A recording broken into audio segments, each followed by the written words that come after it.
Sir आगे आ जाओ। DA का प्रबंध करो, झूठ बोलना बंद करो, डीए का प्रबंध करो, झूठ बोलना बंद करो, डीए का प्रबंध करो, झूठ बोलना बंद करो। डीए का प्रबंध करो। सरकार नहीं चलेगी, नहीं चलेगी, नहीं चलेगी, कर्मचारी विरोधी सरकार नहीं चलेगी, नहीं चलेगी, नहीं चलेगी। डीए का प्रबंध करो, झूठ बोलना बंद करो, डीए का प्रबंध करो, झूठ बोलना बंद करो। कर्मचारी विरोधी सरकार नहीं चलेगी, नहीं चलेगी, नहीं चलेगी। कर्मचारी विरोधी सरकार हाय हाय हाय हाय हाय हाय। थोड़ा पीछे रखो यार, नीचे नीचे भाई, पीछे रखो ना। हाँ जी हाँ जी हाँ जी। आप थोड़ा थोड़ा पीछे हो जाओ, पीछे वाले नहीं आ रहे, हो जाओ पीछे पीछे। शाबाश भाई साहब, थोड़ा थोड़ा पीछे। 11% बजट में बोला डिटेल में किया है। आपने कहा कि 11% अभी तक नहीं दिया है और सीएम साहब कह रहे हैं कि हम बहुत जल्द देंगे। थोड़ा नीचे भैया। पीछे दो यार। देखिए, आज एक बहुत महत्वपूर्ण प्रश्न हमारे वरिष्ठ माननीय सदस्य सतपाल सत्ती जी की ओर से विधानसभा में लगा था और वो कर्मचारियों के डीए से संबंधित था।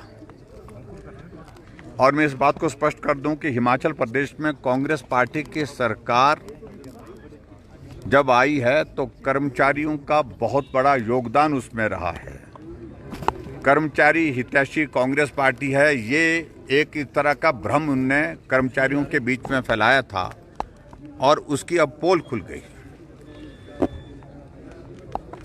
सीधी सी बात है कि जब मुख्यमंत्री हाउस के अंदर बोलते हैं तो वो एक कमिटमेंट गवर्नमेंट की होती है, एक एश्योरेंस गवर्नमेंट की होती है। और बजट भाषण में कोई बात अगर कही जाती है, अनाउंस की जाती है, तो वो अनाउंसमेंट जो है वो टॉप प्रायोरिटी पर होती है, वो कमिटमेंट होती है, फुल एंड फाइनल कमिटमेंट होती है। अब की बार बजट प्रस्तुत करते हुए मुख्यमंत्री जी ने कहा था कि मई के महीने में डीए की किस्त जारी कर दी जाएगी, लेकिन मई बीत गया, जून बीत गया, जुलाई बीत गया और अगस्त जो है ये भी बीत गया। अभी तक वो डीए की किस्त कर्मचारियों को नहीं मिल पाई। कर्मचारी भाई बार बार इस बात को लेकर के अपनी बात उठा रहे हैं, मांग कर रहे हैं कि डीए की किस्त जो आपने कही थी वो तो जारी करो।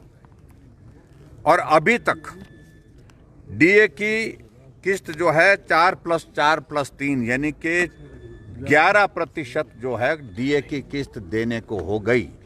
अगर उसको अमाउंट की शेप में अगर हम कहें, लगभग 2000 करोड़ रुपए से ज़्यादा की लायबिलिटी कर्मचारियों की डीए की ही बन गई है और वर्तमान सरकार अभी तक उसमें दे नहीं पा रही है। वैसे तो ये प्रिविलेज का भी विषय बनता है, क्योंकि अनाउंसमेंट मुख्यमंत्री हाउस में करते हैं और उस कमिटमेंट को पूरा नहीं करते हैं, उस एश्योरेंस को पूरा नहीं करते हैं, वो एक प्रिविलेज बनता है। और निश्चित रूप से एक नहीं अनेकों घटनाएं ऐसी हो चुकी हैं जहां हिमाचल प्रदेश की विधानसभा के अंदर माननीय मुख्यमंत्री द्वारा अनाउंसमेंट की गई, एश्योरेंस दी गई, लेकिन अभी तक भी वो पूरी नहीं हुई है। लेकिन आज जब इस विषय को लेकर के हमने सप्लीमेंट्री मांगी, 2 सप्लीमेंट्री के बाद तीसरी सप्लीमेंट्री देने के लिए विधानसभा के अध्यक्ष महोदय तैयार नहीं थे। मुझे कोई कारण, कोई वाजिब कारण नहीं लगता था और खास तौर से विपक्ष के नेता होने के नाते मुझे जब सप्लीमेंट्री देने के लिए कहा गया तो मुख्यमंत्री का जवाब राजनीतिक दृष्टि से सामने से आया। कहा कि 10,000 से ज़्यादा एरियर जो है आपकी गवर्नमेंट का देने को रहा था। क्या उनको अच्छी तरह से इस बात की भी जानकारी है कि जब वीरभद्र सिंह जी हिमाचल प्रदेश में सरकार छोड़ के गए थे, कांग्रेस की सरकार के बाद जब भारतीय जनता पार्टी की सरकार हिमाचल प्रदेश में बनी थी, उस वक्त भी एरियर इससे कम नहीं था, इससे ज़्यादा ही था। और वो एरियर अगर क्लियर किया है वो भारतीय जनता पार्टी की सरकार ने किया है। अगर हमारी सरकार के दौरान अगर एरियर बचा है वो हमेशा बचता है। तो अगली सरकार की वो जिम्मेवारी बनती है जो सरकार सत्ता में आती है। तो जिम्मेवारी सुख की सरकार, व्यवस्था परिवर्तन की सरकार की थी, जो जिम्मेवारी उन्होंने नहीं निभाई। इसलिए आज जब हम इस बात को लेकर के जब मुख्यमंत्री राजनीतिक प्रश्न के मतलब राजनीतिक उत्तर दे रहे थे सारी चीज का, तो हमने कहा ये उत्तर नहीं हो सकता है। आप पहले यही बताइए कि जो आपने बजट अनाउंसमेंट की थी वो कब तक पूरा कर रहे हैं। हम आने वाले समय में करेंगे, जब आने वाले समय में करेंगे, तो ये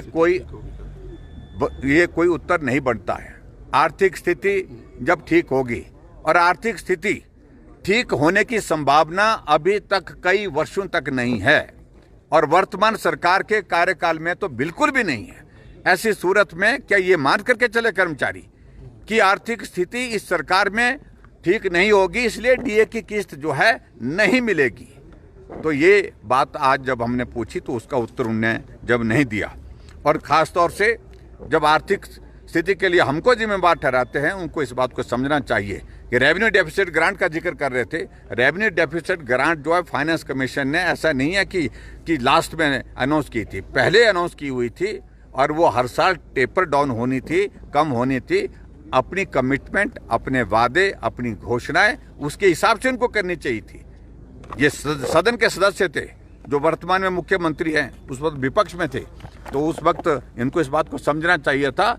लेकिन हमारा कहने का मतलब यही है कि जो कमिटमेंट की थी, जो घोषणा की थी, जो एश्योरेंस दी थी, उस एश्योरेंस को कब तक पूरा करेंगे, इसका कोई जवाब उनकी ओर से जब नहीं मिला, तो ऐसी सूरत में जो कहा बार बार कि जब स्थिति सुधरेगी, स्थिति तो सुधरेगी नहीं, तो इसका मतलब है कि इस सरकार के कार्यकाल में डीए की किस्त जारी नहीं होगी। और ऐसी स्थिति में कर्मचारियों के हित को ध्यान में रखते हुए हम सदन से वॉकआउट करके आए। Thank you please.